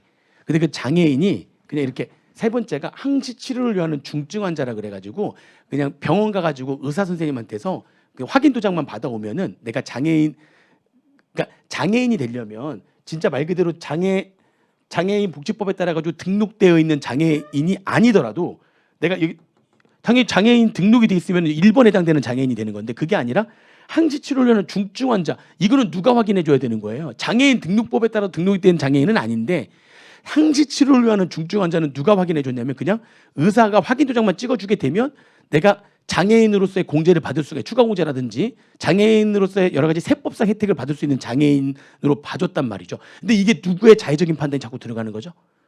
그렇죠. 의사 선생님들의 자의적인 판단이 자꾸 들어가는 거야. 우리가 장애인 공제를 해주는 장애인은 진짜 실생활이 좀 어려운 장애인들이어야지만 되는 건데 그냥 상시 치료를 요하는 중증 환자라고 의사 선생님이 도장만 찍어주면 그러면 혜택을 받으니까. 근데 그런 장애인 혜택 받으면서 실제로 알고 보니까 소득도 어마어마해. 일 다 해. 할 거 다 해. 그러니까 실제 생활이 어려움을 겪질 않아. 그러는데도 이 도장 하나로 막 이런저런 혜택을 또 받아. 그런 사람들이 되게 많아. 있는 사람들이 더해. 돈도 많이 버는데 굳이 장애인 그거 해가지고 막 그런단 말이야. 그래서 이번에 굉장히 자세하게 들어갔어요. 그래서 함부로 이제 장애인에 대한 혜택을 못 받게 중증한 질환, 희귀성 난치성 질환 또는 이와 유사한 질병 부상으로 인해 중단 없이 주기적인 치료를 요하는 자로서 계속 병원에 가야 되는 거야. 중단 없이 주기적인 치료를 요하는 자로서 의료기관의 장이 이제 의사 선생님이 함부로 하는 게 아니라 병원 장이 찍어야 되는 거야. 그 의료기관의 장이 취업, 취약 등의 일상적인 생활에 지장이 있다라고 아예 지장이 있어야지만 돼. 그냥 이 표현하고 이 표현은 완전 달라졌죠. 이제 장애인의 공제를 받아준 장애인 당연히 장애인 등록이 돼 있는 사람들은 장애인이고 그게 아닌 그냥 상시 치료를 요하는 중증 환자도 장애인으로 있어서 공제를 세법상 다 받을 수 있었거든요. 근데 이게 되게 이제 잘 못 받게 의사 선생님 마음대로 그냥 찍어주는 게 아니라 이렇게 좀 더 빡빡해졌다 요건이 그렇게 보시면 되겠습니다. 밑에는 안 보셔도 되고요. 좀 빡빡해졌다.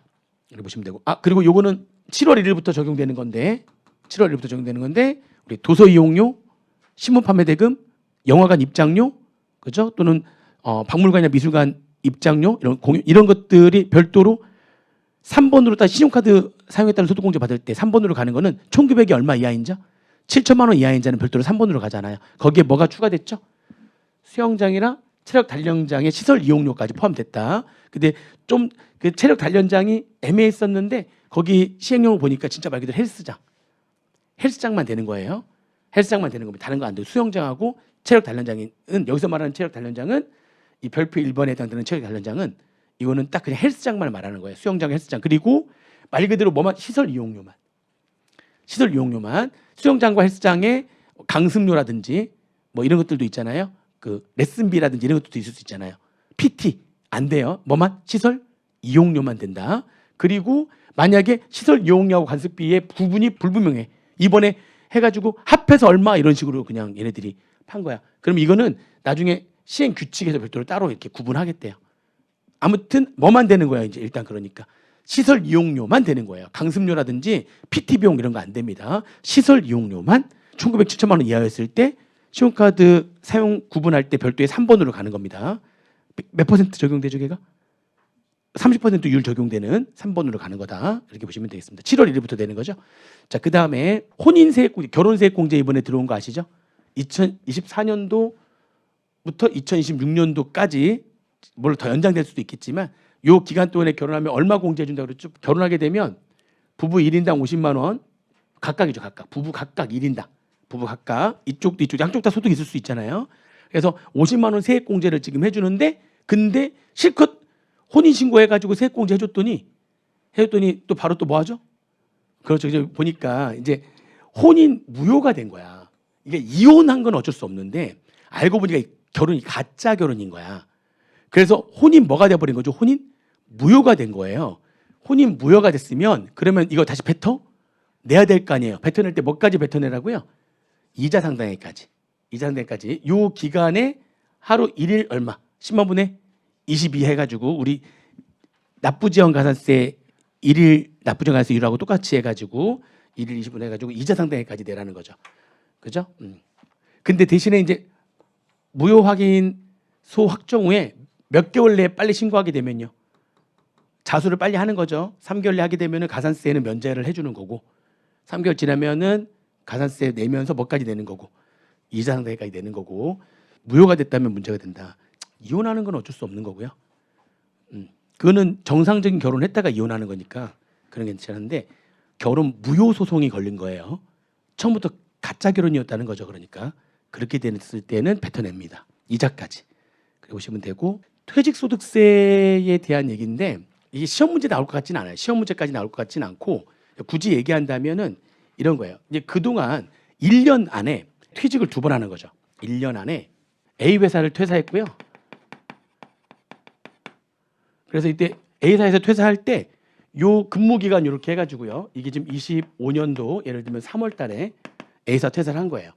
이게 예를 들면 21년도 6월 달에 입사를 해가지고 A사를 25년도 3월 달에 퇴사를 한 거죠. 그럼 이때 이제 퇴직금 받은 거 내가 직원이에요. 퇴직금 받은 금액이 다 퇴직소득 금액이 되는 거고요. 근속연수 공제는 여기서부터 여기까지 이제 근속연수 공제 적용하시면 되고요. 퇴직소득 금액에서 근속연수 공제를 뺀 금액. 거기에다가 환산급여를 먼저 구하잖아요.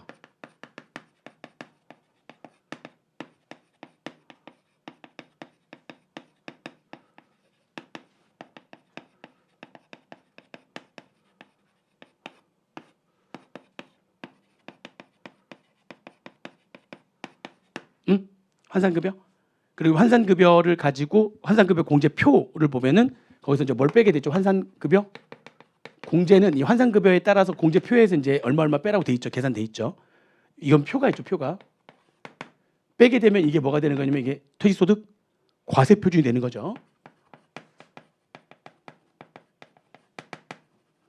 그렇죠? 퇴직소득 과세 표준을 가지고 뭘 계산하는 거예요? 퇴직소득 산출세액, 세액을 계산하는 거죠. 그때 퇴직소득세, 이걸 퇴직소득세라고 하는 거잖아요. 그때 퇴직소득 산출세액은 즉 퇴직소득세는 이 퇴직소득에 대한 요 과표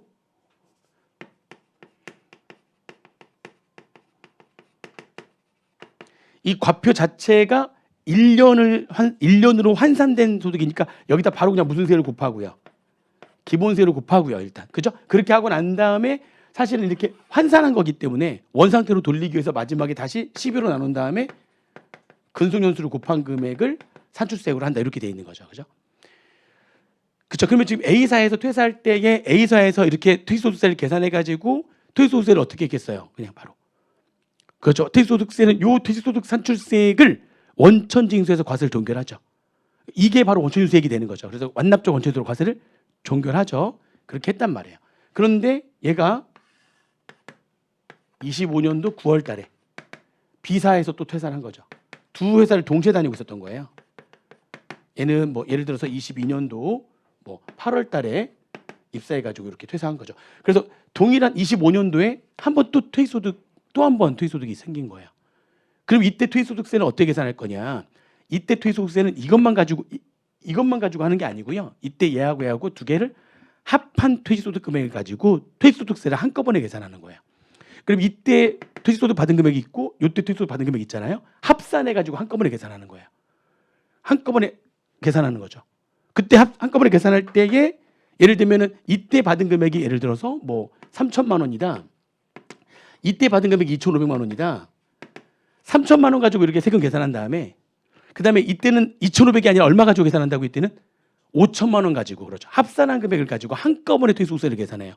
그러면 퇴직소득 금액이 들어갈 때 이때 비사 퇴사할 때는 여기에 5,500이 들어가는 거고요. 그때 근속연수 공제는 얘가 아니라 근속연수는 이제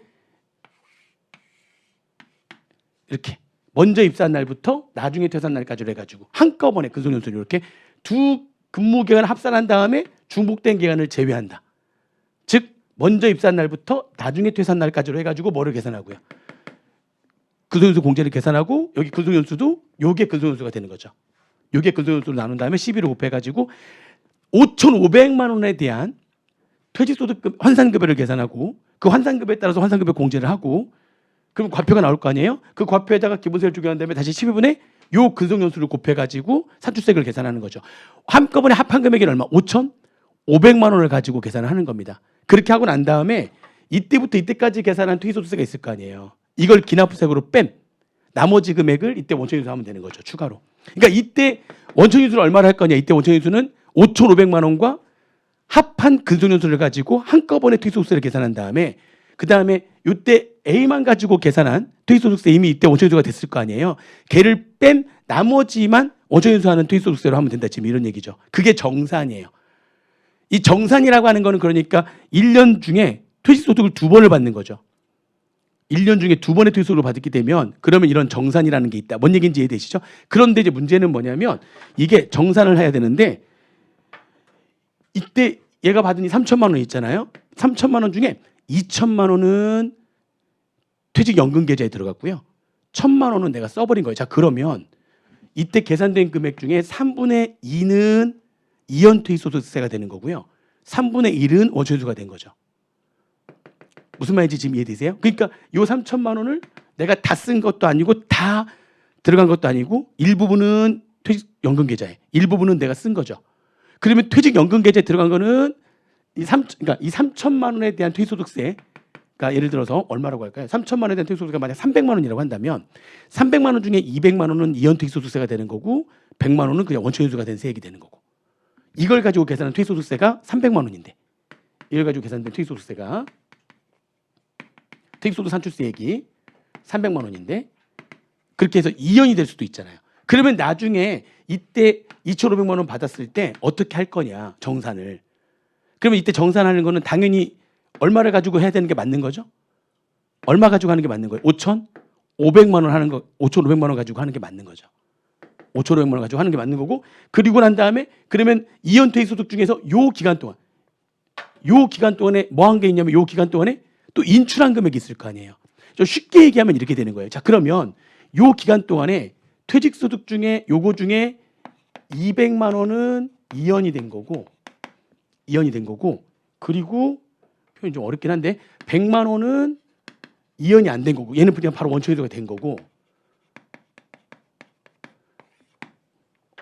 이렇게 지금 이렇게 돼 있는 상태고, 그리고 실제로 또 200만 원 중에서 요때에 인출을 해가지고 뭐 한 게 있고요. 또 원천회수가 또 된 것들이 있잖아요. 이때 실제로 또 원천회수가 된 것들이 있잖아요. 그럼 이거를 어떻게 할 거냐? 좀 쉽게 얘기하면은 이때 인출할 때 어떻게 됐든지 간에 요때는 얼마를 가지고 계산해야 되는 거고요. 5천 500만 원을 가지고 한꺼번에 일단 퇴소세를 계산해야 되는 건 맞죠? 한꺼번에 퇴소세를 계산하는 건 맞죠? 그렇죠? 한꺼번에 퇴소세를 계산하는 거예요. 그래서 한꺼번에 계산했더니 이게 얼마 나왔냐면 600만 원 나온 거야. 5,500만 원 가지고 계산했더니 600만 원 나온 거예요. 그럼 이때 추가로 원천회수해야 되는 금액은 얼마냐? 얼마냐? 막 되게 복잡하게 적혀 있는데요. 한마디로 얘기하면은 이렇게 표현돼 있어요. 이때 원천회수한 게 연금 수령일 수도 있고 연금 외 수령일 수도 있어가지고 이때 원천회수하는 금액은 이 이연퇴직소득세에 해당되는 금액에 인출하는 금액에 해당되는 이연퇴직소득세의 70%를 원천회수할 수도 있고 전액 다 원천회수할 수도 있잖아요. 100% 연금 외 수령이라면. 근데 연금 외 수령을 가정한대요. 무조건. 연금 외 수령을 가정하면 그냥 어떤 금액이 되는 거죠? 이연 퇴직소득세 전체. 그러면 원천회수가 됐고 안 되고 남은 금액 전부 다 합해가지고 얼마가 되는 거죠? 그러니까 어차피 얼마를 빼는 거죠? 어차피 300을 빼는 겁니다. 한마디로 얘기하면 어차피 300을 빼는 거예요. 그렇게 하라는 표현이에요. 그래서 말이 막 되게 복잡하게 돼 있고 산식이 굉장히 복잡하게 막 되어 있는 막 이렇게 뭐 이상하게 돼 있어 이렇게. 아무튼 일단은 전체 산출세액을 구한 다음에 예전에는 그냥 이미 지급된 이미 납부가 되거나 이연된 이거를 공제하라고 이렇게 돼 있잖아요. 그렇죠? 근데 이제 중간에 막 사람들이 그러는 거예요. 아니 그러면 그거를 중간중간에 연금 수령할 수도 있고 연금 외 수령할 수도 있는데 이 사이에 그걸 받아버리면 어떻게 할 거냐. 그래서 굉장히 복잡하게 만들었는데 그냥 했더라도 아예 뭘로 가정하면 되는 거예요. 연금? 이 말이 핵심이에요. 전액 뭘로 가정하라고요? 연금 외 수용으로 가정해가지고 막 계산하게 돼 있는데 그거는 그냥 전부 다 결국에는 얼마를 그냥 빼면 된다는 겁니까? 300만 원을 빼면 된다는 겁니다. 원천회수 그동안 한 거하고 남은 거. 근데 원천회수를 한 거는 연금 수령이라 할지라도 무조건 무슨 수령으로 가정하면 연금 외 수령으로 가정하게 되면 그럼 어차피 200, 100 되는 거 아니에요? 그러니까 어떻게 중간에 인출하든지 간에 연금 외 수령으로 가정해가지고 빼라는 얘기예요. 그런 표현이에요. 아예 처음에 그냥 깔끔하게 아무것도 안 됐을 때에 뭐를 그냥 빼는 거나 마찬가지죠. 그 앞부분에 대해서 원천회수 해야 되는 퇴직소득세 있잖아요. 300만 원. 그게 이연이 될 수도 있고 원천회수 될 수도 있는데 그 이연된 것들은 중간에 그중에 일부분을 그중에 일부분을 원천회수가 했어요. 원천회수가 됐단 말이죠. 일부분은. 근데 그 일부분은 원천회수가 됐을 때 무조건 무슨 수령으로 가정했을 때 원천회수세액으로 하라는 거예요. 연금 외 수령했을 때 원천회수세액으로 하라는 거니까 그러면은 원천회수 연금 외 수령을 가정하고 남은 거랑 합하면 그게 우리는 200만 원이겠죠. 그리고 거기에다가 이 100만 원까지 해가지고 걔를 빼라는 거니까 결국에는 그냥 옛날이랑 똑같은 거예요. 말만 복잡하게 적혀 있는 거지. 이것만 하시면 돼요. 중간에 그 사이에 인출했다 할지라도 무조건 연금 외 수령으로 가정해가지고 계산한 금액을 해라. 그러니까 결국에는 얘랑 결과적으로는 무조건 이거랑 같다. 같게 된다. 그래서 연금 수령했든 연금에 수령했든 연금 외 수령으로 가정한 금액으로 해라. 그 얘기입니다. 요거는 절차인데 중요하지 않아요. 중요하지 않습니다. 양도소득세에서 우리 상장 주식의 대주주 그 2그룹 주식과 관련해 가지고 2그룹 자산 비상장 주식이거나 또는 상장 주식 같은 경우는 장외 거래분이거나 대주주 양도분은 양도소득세 과세가 되는 거잖아요. 거기서 말하는 대주주의 범위 아무튼 주주 1인 그 주주 1인하고 기타 주주하고의 지분을 합해 가지고 걔네들이 이제 그 지분을 합해 가지고 1% 이상이 돼야 된다. 또는 50억 이상. 양도소득세 대주주는 유가증권 시장이냐, 코스닥이냐, 코넥스냐. 유가증권 시장은 1%. 그러니까 지분율 요건을 충족하거나 또는 시가총액 기준을 충족하거나 둘 중에 하나만 충족하게 되면 대주주가 되는 거거든요. 중요한 건 어느 시점에? 양도 시점 양도일이 속하는 연도의 직전 사업연도 종료일 현재 25년도 중에 양도하게 되면 대주주 여부를 어느 시점으로 그러니까 지분율 요건 또는 시가총액 둘 중에 하나만 충족하면 대주주가 되는 건데 어느 시점에 직전 사업 종료일 시점에 지분율이 유가증권 시장이라면 1% 이상, 코스닥은 2% 이상, 코넥스는 4% 이상. 양도소득세를 포기했으면 뭐 관계없죠. 그리고 한 다음에 시가총액은 어떤 시장이든 간에 시가총액은 얼마 이상? 50억 원 이상. 둘 중에 하나만 충족하면 뭐가 되는 거예요? 내가 대주주가 되는 거예요. 근데 나하고 나머지 사람들 지분을 합해가지고 지금 1% 이상이냐 2% 이상이냐 또는 4% 이상이냐 이렇게 따지는 거예요. 그래서 사실 조금 더 구분하면은 나하고 나의 특수관계 있는 자들의 지분을 전부 다 합했더니 또 그룹이죠. 그러니까 그랬더니 우리 그룹이 최대주주야. 그러면 나랑 그 기타 주주의 나하고 내 특수관계자의 주식을 전부 다 합해가지고 1%, 2%, 4% 이상이기만 하면 돼요. 합해가지고 판단하는 거야. 합해가지고. 근데 나랑 특수관계자의 지분을 전부 다 합했더니 그랬더니 그게 우리 그룹이 뭐가 아닌 거야. 최대 주주가 아닌 거야. 그러면 내 것만 가지고 판단하는 거야. 그러면 내 것만 가지고 내가 몇 퍼센트 이상이어야 되는 거야. 1% 이상? 코스닥이라면 2% 이상? 여기는 좀 유가증권 시장만 가정해가지고 하였는데 유가증권 시장은 1% 이상, 코스닥 시장은 2% 이상, 코넥스 시장은 4% 이상. 이게 이렇게 나눠져 있어요. 물론 이게 별로 이렇게 중요하지 않아가지고 우리 거의 이렇게만 얘기를 하는데 나랑 나의 기타 주주, 나의 특수관계 있는 자의 주식을 전부 다 합했더니 그 회사의 뭐예요? 우리 그룹이 최대 주주라면 그 1% 이상은 나와 그 기타 주주들의 주식을 전부 다 합해가지고 1%, 2%, 4% 이상이면 대주주가 되는 거예요. 근데 나와 나의 친족들의 지분을 전부 다 합했더니 그게 최대주주가 아닌 거예요. 최대주주가 아니면 합한 건 아니고 뭐만 가지고 1%, 2%, 4% 이상인지를 따진다고요? 내 것만 가지고 1% 이상이냐 2% 이상이냐 4% 이상이냐를 따지는 거예요. 무슨 말인지 이해되시죠? 그러니까 최대 주주가인 경우랑 최대주주가 아닌 경우를 따지면 최대 주주인 경우가 과세되는 경우가 더 많은 거죠. 최대 주주면 합해가지고 1, 2, 4% 이상이면은 과세 대상이 되는 거고 최대 주주가 아니면 내 것만 가지고 1, 2, 4% 이상인지를 따지는 거니까 여기까지는 이해되시죠? 그때 그 주주 1인에는 당연히 누가 빠진다고요? 법인은 빠진다고요. 원래 당연하죠. 무슨 소득세니까? 양도소득세니까 주주 1인에 누가 들어가면 안 되는 거예요. 주주 1인에 법인이 들어가면 안 된다. 주주 1인에. 이게 주주 1인에 법인이 들어가 버리면 여는 문제가 없는데 왜냐면 이게 양도소득세는 개인한테 과세가 되는 거니까 여기는 과세가 없는데 여기가 문제가 되는 게 어떤 주주 1인의 특수관계, 국회법상 특수관계자가 그게 친족이 아니라 경영 지배관계에 있는 자일 수도 있잖아요. 근데 그 법인의 경영 지배관계에 있는 자도 이제 국회법상 지금 그 기타 주주 안에 들어가거든요. 친족뿐만이 아니라 경영 지배관계도. 그럼 어떤 법인과 그 법인의 경영 지배관계에 앞에 얘네들 그룹이 최대 주주일 수 있지. 그럼 양도소득세는 누가 내는 거라고요? 그 주주 1인과 기타 주주들이 양도소득세를 내는 건데 주주 1인은 법인일 수 있잖아요. 얘는 법인이지만 기타 주주들은 얘 경영 지배관계에 있는 얘네들은 양도소득세를 내야 되는 상황이 된 거잖아요. 근데 이 주주 1인이 누구인 경우에는 아예 빼버리겠다는 거죠. 법인인 경우에는 빼버리겠다. 주주 1인이 안 내겠다. 그러면 여기서는 주주 1인 자체가 누구여지만 주주 1인 자체가 개인이어야 되는 거예요. 주주 1인 자체가 개인이어지면 된다. 이게 명확하게 명시한 거예요. 이게 애매했다는 거지. 그러니까 그동안은 애매해가지고 지금 이걸 명확하게 하지 않아서 그러면 그 주주 1인이 법인인 경우에 그 주주 1인의 경영 지배관계에 있는 기타 주주까지 합했더니 이 그룹이 최대 주주네? 그러면 양도소득세를 이 법인하고 얘는 법인이니까 아닌 거고 얘의 기타 주주 얘네들이 이제 양도소득세를 내야 되는 거니까 그렇다면 이 기타 주주가 양도소득세를 내야 되는 거냐? 아니 양도소득세 이 주주 1인이 법인인데 이걸 양도소득세를 내는 건 좀 말이 안 되는 거 아니냐 해가지고 명확하게 주주 1인이 누구라면 빼자? 법인이라면 뺀다. 그 주주 1인 자체는 누구여야지만 되는 거예요. 주주 1인은 개인이어야지만 되는 거예요. 그동안은 좀 애매해가지고 주주 1인 자체가 누구였을 때 법인이었을 때의 기타 주주에 내가 해당되는 거야. 기타 주주에.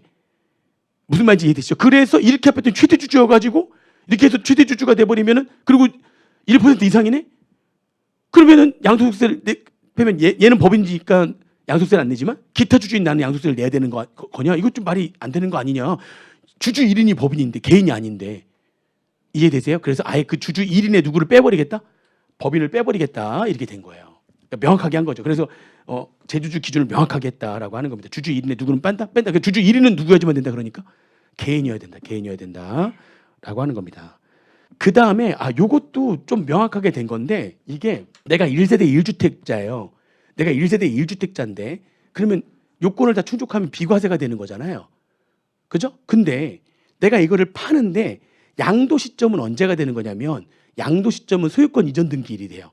대금 청산일 또는 소유권 이전 등기일이에요. 문제가 됐던 건 오피스텔이야. 내가 오피스텔은 일반적으로 주거용으로 더 많이 쓰거든요. 그러니까 오피스텔을 내가 팔았어. 근데 오피스텔을 파는데 나는 1세대 1주택자야. 근데 매매 계약을 했는데 문제는 사가는 사람이 있죠. 그 사가는 사람이 거기서 사무실을 한다는 거야. 사무실 한다는 거야. 그러면 어떻게 해야 되는 거냐면 내가 매매할 때는 나는 주택이었지. 매매 계약을 할 때는 주택이었는데 나중에 소유권 이전 등기할 때는요. 그 사이에 이게 주택이 아닌 무슨 용도로 바뀌는 거죠? 업무용으로 바뀌어버리는 거야.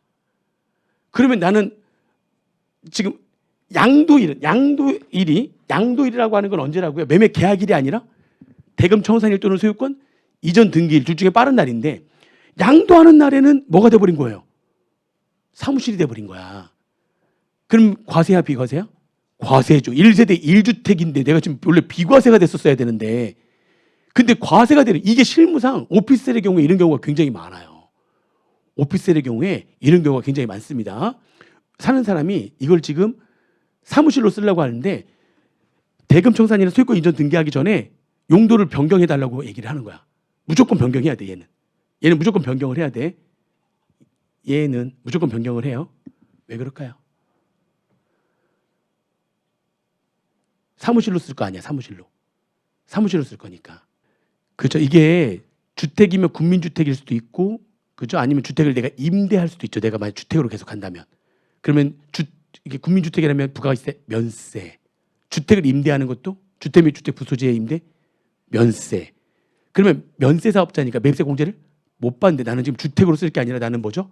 사무실로 해가지고 사무실로 내줄 거야. 그래서 나는 그러면 무슨 사업자가 돼버리는 거지 이제?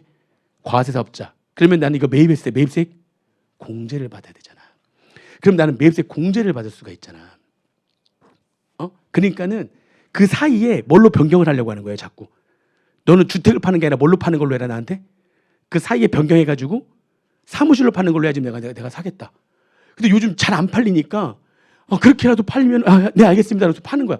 그러면 나는 사실 과세야 비과세야 원래 양도소득세는 1세대 1주택이었는데 요 사이에 상대방이 나한테 뭘로 바꿔서 나한테 용도를 업무용으로 바꿔가지고 나한테 팔라고 하는 거야. 무슨 말인지 이해되세요? 그래서 그러면 내가 뭘 받을 수 있는가? 매입세 공제를 사가는 사람이 매입세 공제를 받을 수가 있으니까. 그래서 그런 경우가 되게 많아서 억울한 사람들이 되게 많은 거야. 나는 계속 뭘로 쓴 게 맞는데 그동안 1세대 1주택으로. 그러니까 양도를 하지 않고 그러면 이게 이거죠. 주택에서 주택 외의 용도로 변경한 뒤에 판다는 게 무슨 말인지 아시겠어요? 내가 계약을 맺을 때까지만 해도 주택이었는데 팔 때는 뭘로 변경해서 파는 거야? 사무실로 변경해서 파는 업무용으로 변경해서 파는 거야. 왜냐면 얘가 그걸 원해. 안 그러면 나 안 산다 그래. 근데 요즘에 지금 부동산 특히 오피스텔 같은 거 잘 안 팔리기 때문에 이렇게 산다고 해주면 감사하다고 해서 막 그렇게 바꿔서 팔아. 그러니까 내가 그러고 난 다음에 나는 이제 비과세인 줄 알고 딱 했더니 아니 사무실을 판 거잖아요. 이렇게 된 거야. 1세대 1주택이 아니라 사무실을 판 거니까 당신은 비과세가 아니라 과세입니다. 그러니까 이런 경우가 어딨냐고. 나 지금 거기서 5년 동안 살았는데 억울하다. 이런 경우가 되게 많은 거예요. 최근에 부동산 시장이 안 좋아지다 보니까 그걸 자꾸 그렇게 바꿔가지고 파는 경우가 많은 거야. 너무 억울하니까 바꿨어요. 어느 시점에 1세대 1주택이면 된다고? 양도 시점이 아니라 원래 양도일 현재 1세대 1주택이어야지만 비과세가 되는 건데 양도일 현재는 주택이 아니잖아. 그러니까 뭘로 바꾸는 거예요? 매매 계약일 현재의 1세대 1주택이라며. 그게 주택에서 주택 뭘로 바뀐 주택이었다 주택 이외로 바꿔가지고 판다면 양도일이 아니라 어느 날 현재의 1세대 1주택이었다며 매매 계약일 현재 1세대 1주택이었다며 그때는 주택이었잖아. 그러면 여전히 뭘 해주기 위해서 지금 이렇게 된 거죠? 비과세 해줄게. 너 억울하지? 비과세 해줄게. 이건 과세하면 안 되지. 이해되세요? 부동산 시장이 안 좋아지다 보니까 오피스텔을 막 그렇게 팔아. 그렇게 해서 해줘야지만 이 사람들이 사가는 거야. 너무 억울한 일이 막 발생을 하는 거지. 아시겠죠? 그다음에 보시면 되고요. 이런 것들은 너무 실무적인 거기 때문에 3번 몰라도 되고요. 요거는 이미 설명드렸던 거예요. 이게 양도소득도 부가가치세랑 똑같이 됐다. 토지 건물 일괄 구입한 때문에 뭘로만 사용하려고 하는 거죠? 토지로만 사용하려고 하는 경우에 그때 원래는 토지하고 건물하고 매매계약서 딱 구분한 거지. 이렇게 매매계약서 금액이 구분되어 있는 거예요. 원칙은 구분된 금액으로 한다. 원래는 원칙은 일괄 양도할 때는 구분된 금액으로 하는 게 원칙. 토지하고 건물을 따로 구분한 금액으로 하는 게 원래 원칙이죠. 근데 구분이 돼 있지 않죠. 그러면은 감정가액, 기준시가, 1차 배분, 2차 배분 이렇게 안부 계산 순서에 따라 가지고 안부 계산한 금액으로 하는 거죠. 구분돼 있지 않다면 또는 구분이 돼 있지만 이게 안분 계산을 해본 금액과 구분한 금액이 몇 퍼센트 이상 차이가 나면 하나라도 30% 이상 차이가 나면 구분한 금액이 너무나 지네들 마음대로 한 거죠. 안 돼. 너 무조건 뭘로 할 거야? 안부 계산한 금액으로 할 거야. 까지. 소득세는 일단 여기까지만 있었고 부가가치세는 여기에다 하나가 더 나갔었죠. 그런데 그게 그렇게 차이가 나는 이유가 안부 계산한 금액과 구분한 금액이 차이가 나는 이유가 이 차이 나는 요게 다른 법령에 의해 가지고 구분된 경우거나 아니면 토지 건물을 일괄 구입한 다음에 뭘로만 사용하려고 했던 거거나 토지로만 사용하려고 한 거라면 그러면 구분을 마음대로 한 거 그냥 다시 또 그대로 인정할게. 아무리 이거랑 안부 계산 금액이 몇 퍼센트 이상 차이가 나더라도 30% 이상 차이가 나더라도 구분한 금액으로 할게. 요거는 부가가치세만 이렇게 돼 있고 양도소득세는 이 마지막이 없었단 말이죠. 그 마지막을 다시 이렇게 양도소득세에도 부가가치세를 그대로 준용한다고 그랬죠. 그거 그대로 들어온 거예요. 그대로 들어온 거죠. 그게 부가가치세에 있었던 그 내용 그대로 들어온 겁니다. 이거 무슨 말인지 이해되죠? 이거 그대로 들어왔어요. 부가가치세, 양도소득세는 맨 마지막에 없었던 거죠.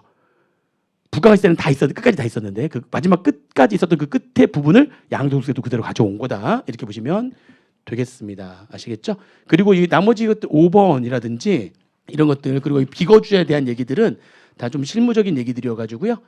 그거는 따로 안 보셔도 되겠습니다. 법인세랑 부가세랑 나머지들은 간단해요. 소득세가 언제나 양이 많아서 그런데 법인세부터는 더 금방 끝나요. 지금까지 한 거보다 훨씬 더 금방 끝날 거예요.